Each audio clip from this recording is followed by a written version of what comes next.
What do you think gets us to 1 million subscribers? Well, subscribers is an arbitrary number. Okay, so that doesn't matter. Million views of video. No, you should ask me what helps us make the best videos possible. That's the only question you should ask me. Subscribers don't matter. Views don't matter. I mean, they do, but all that comes. Everything you want as a creator comes from making the best videos possible and thumbnails. But it's easier to make thumbnails. The video part's the hard part, and that's the thing that you're known for. That's a tip for you guys, but also you guys watching. Ask, how can I make my videos better? Do that every single day for years, and then you'll probably get views. The worst thing is when people try to copy or replicate a YouTuber. It's not gonna work. Yeah, like there already is a Casey Neistat. You know what I mean? There already is an Emma Chamberlain. Like don't replicate that. Like maybe take something from it and be like, oh, this works, so I'll take this, but definitely make it your own style. It doesn't matter like if you're filming yourself with a toaster. Like if it's something new and you seem like you're enjoying yourself, then other people will enjoy it themselves watching. The videos that I've made that are the best are purely out of like the metaverse video is my favorite video I've ever made. Loved making that. Yeah, we were talking about that before. Yeah. How fun that was for you. Yeah, it was so much fun. And like, I did it because I was so passionate. Like I saw an opportunity to do something that I thought was exciting. And I saw an opportunity to make something that felt like more than just like a YouTube video that I wanted to get views. And I did it, and it happened to get views. But I think it's because the audience can appreciate when something is made out of love, and it's made out of more than just algorithmically optimized content farm type of channel, And so like moving forward, I've also learned the long-term approach, because when I post a metaverse video, I look at my channel and I'll look at the last 28 days, and these videos I uploaded a year or two ago are also getting tons of views. And I realize like you upload a video and the viewership lifespan is forever. Like as long as I keep putting out great videos, even a flop is going to do well long-term. And so there's just so much freedom in taking that pressure of being immediately successful right now and #1 in the world right now, and realizing like you're on your own path, you're on your own journey, and you have time to execute the vision that you want. I need to do tons of market research before I can post anything, because it needs to land, it needs to be perfect, it needs to rank. The truth is that your niche will find you after you've collected enough data on what's working and what's not working on your channel, and you as a creator, you know what topics you like to do best. I'll tell you a personal story. It took me 10 years to start up my YouTube channel. I've always wanted to be a YouTuber since high school. Specifically, I wanted to do makeup. I wanted to be a makeup beauty blogger. I waited 10 years to finally post something. And the moment that I posted my very first makeup tutorial, I realized, oh my gosh, I hate doing this. Putting on makeup, taking it off, and then putting it on again. Oh my gosh, I hated it. And you know what really sucked? It took me 10 years to figure out that the niche I thought I wanted to do was actually not what I wanted to do at all. And so what did I do after that pivot? I pivoted and I thought, you know what? I don't really know my niche yet. I had just quit my corporate job. And so I really want to just post videos for millennials who are 1 to 2 years into their corporate job, trying to find their identity. They're going through identity crisis. And so I think about this person in mind, okay? It's not really niche down yet. It's just a target audience. And what I realized is that this target audience has many different interests. Maybe they're interested in side hustling, career tips, budgeting tips, staying healthy, all those different things. And so what I did was I started to experiment. And one day I was like, you know what? I think that this person might be interested in social media.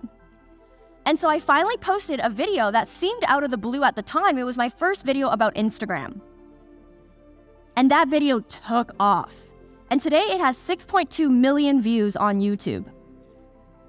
This would not have been possible if I did not give myself the freedom to try different things. And so let that be a lesson to you. Don't aim for perfection, just do it. When you are new to YouTube, no one, and unfortunately I mean no one, knows who you are, including YouTube's recommendation system, otherwise known as the algorithm. The more videos you make, the more YouTube will understand about your videos and how they relate to other videos that viewers are watching. So I would suggest for the average channel in your first 6 months, aiming to make between 25 and 50 videos. And the first thing I will guarantee when you meet this quantity milestone is that you'll look back on your first video and say, geesh, from a YouTube recommendation discovery algorithm perspective, it will start to understand Whether you are a creator of cat videos, gardening, cryptocurrency investing, whatever the topic is you want to make videos about. When professional athletes go out onto the field or into the arena,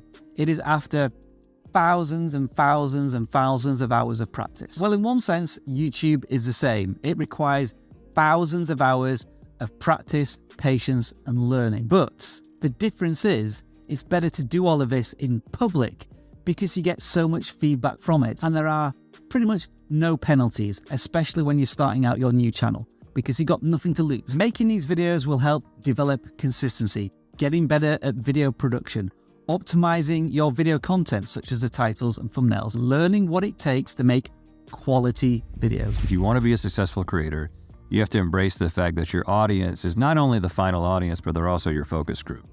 Traditional media, you've got the focus group and then you've got the intended audience.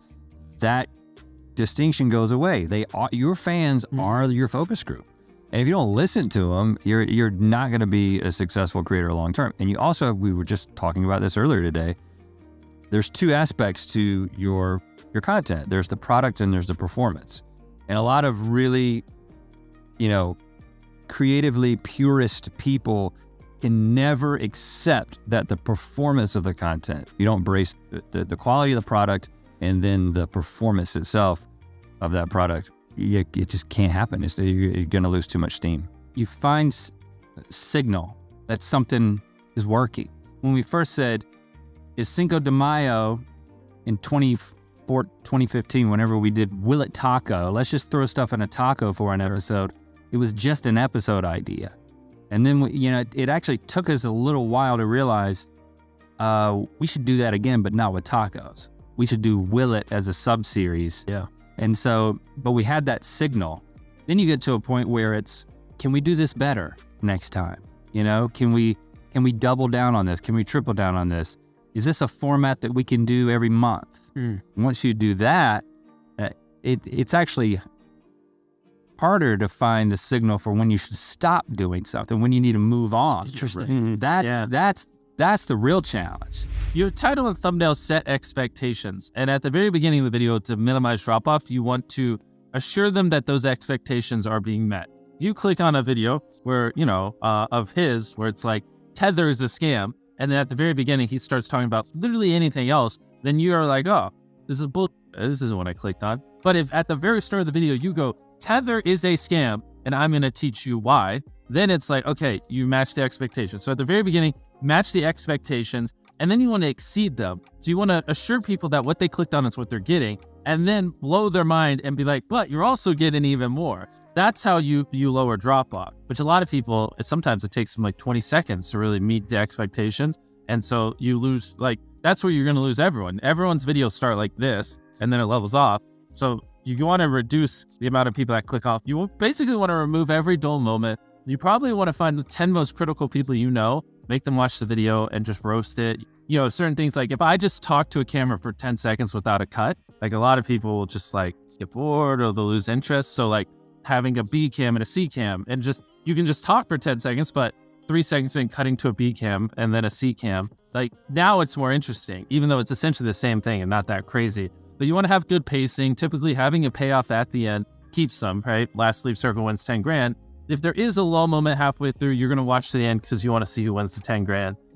So having a good payoff at the end. So at the end of the day, if you boil it down, what YouTube wants is they want people to click on a video and they want to watch it. By studying the algorithm, you'll learn that you're more studying human psychology, right? What do humans want to watch? What do they find enjoying? Anytime you say the word algorithm, just replace it with audience, and it works perfectly. The algorithm didn't like that video. No, the audience didn't like that video. No, because literally that's it. If people are clicking and watching, then it gets promoted more. And that's literally all the algorithm does is reflect what the people want to a T. And if you deny that, you just make terrible videos that are trying to find a scapegoat.